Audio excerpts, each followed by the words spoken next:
जय हिंद दोस्तों, strategy news update में आपका स्वागत है।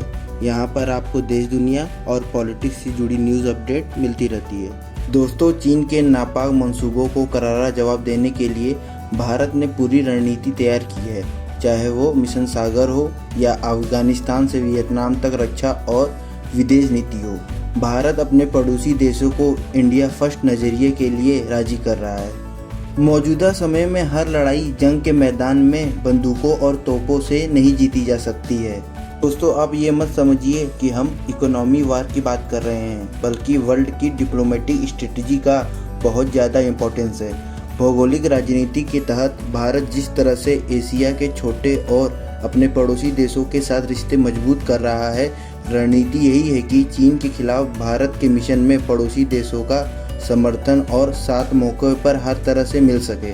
भारत के विदेश मंत्री एस जयशंकर से लेकर विदेश सचिव हर्षवर्धन श्रृंगला और राष्ट्रीय सुरक्षा सलाहकार अजित डोवाल करीबी देशों के दौरे करते हुए भारत की इस स्ट्रेटजी को पूरी तरह से अंजाम देने में जुटे हुए हैं। दोस्तों, हाल ही में मालदीव को भारत ने चीन से छीनकर अपने पाले में करने की प्रयास को अंजाम दिया। ये सिर्फ मालदीव के साथ ही नहीं, बल्कि सबका साथ सबका विश्वास वाली रणनीति और भी पड़ोसी देशों के साथ अपनाई जा रही है। यह आर्थिक ही नहीं, बल्कि रक्षा समझौतों के तहत चीन के खिलाफ एक मजबूत आधार तैयार किया जा रहा है।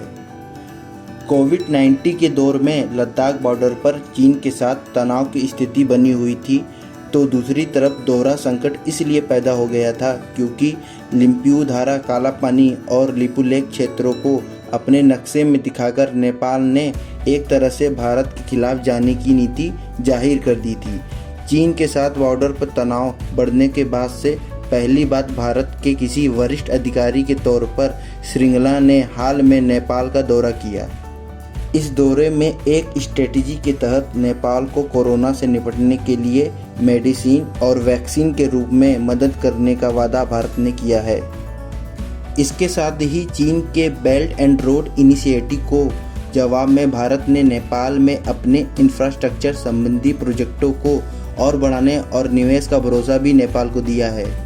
दोस्तों, भारत इंडिया फर्स्ट स्ट्रेटजी के तहत अजित डोवाल ने 2020 में 2 बार श्रीलंका के दौरे पहुंच चुके हैं। वहीं श्रीलंका ने हाल ही में कहा कि उसकी फॉरेन पॉलिसी तटस्थता वाली ही रहेगी, लेकिन इसके साथ रक्षा मामलों में इंडिया फर्स्ट के अप्रोच को जरूर अपनाया जाएगा।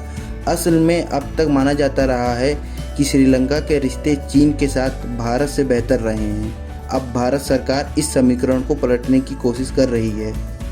इसी तरह मालदीव में भी पिछले करीब 4-5 सालों में चीन ने जिस तरह से अपना दबदबा कायम किया, उसके जवाब में भारत भी अब वहां निवेश और सहयोग आधारित समझौते कर रहा है।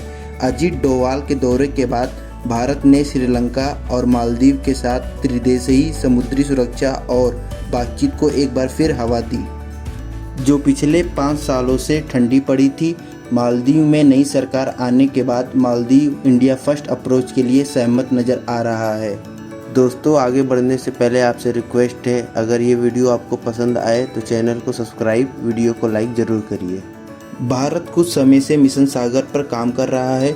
उसके तहत पिछले दिनों ही भारत के फॉरेन मिनिस्टर एस जयशंकर ने एक और छोटे से द्वीप सेशेल्स में $9 करोड़ से ज़्यादा के इंफ्रास्ट्रक्चर प्रोजेक्ट को पूरा करने का ऐलान किया। साथ ही सुरक्षा सहयोग को लेकर भी अहम रजामंदी कायम की। असल में भारत इंडियन ओशियन में चीन के प्रभाव को कम करने के मकसद से छोटे लेकिन महत्वपूर्ण द्वीप देशों के बीच पेट बना रहा है। श्रीलंका, मालदीव, सेशेल्स के साथ मॉरिशस में भारत निवेश के साथ ही कोविड-19 के खिलाफ लड़ाई में मदद देकर उनसे दोस्ती का हाथ बढ़ा रहा है और रक्षा मोर्चे पर इन देशों को दोस्त बना रहा है। मिशन सागर का अर्थ वास्तव में security and growth for all the region है, जो महासागर के प्रमुख देशों के साथ सकारात्मक रिश्ते बनाने का विजन है।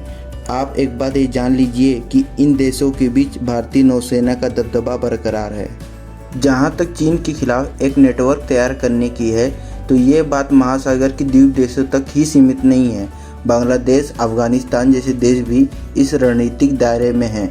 बांग्लादेश के लिए चीन के लुभावने प्रस्तावों के बाद विदेश सचिव हर्षवर्धन श्रृंगला ने पिछले दिनों बांग्लादेश का दौरा किया और एनआरसी व नागरिकता संशोधन कानून को लेकर पड़ोसी देश की गलतफहमी दूर करने की कोशिश की। दूसरी तरफ अफगानिस्तान में भारत ने काबुल नदी पर सतलुज डैम बनाने का वादा किया है। इस कदम के पीछे की स्ट्रेटजी चीन की गोद में बैठे जानी दुश्मन पाकिस्तान पर दबाव बनाना समझी जा रही है।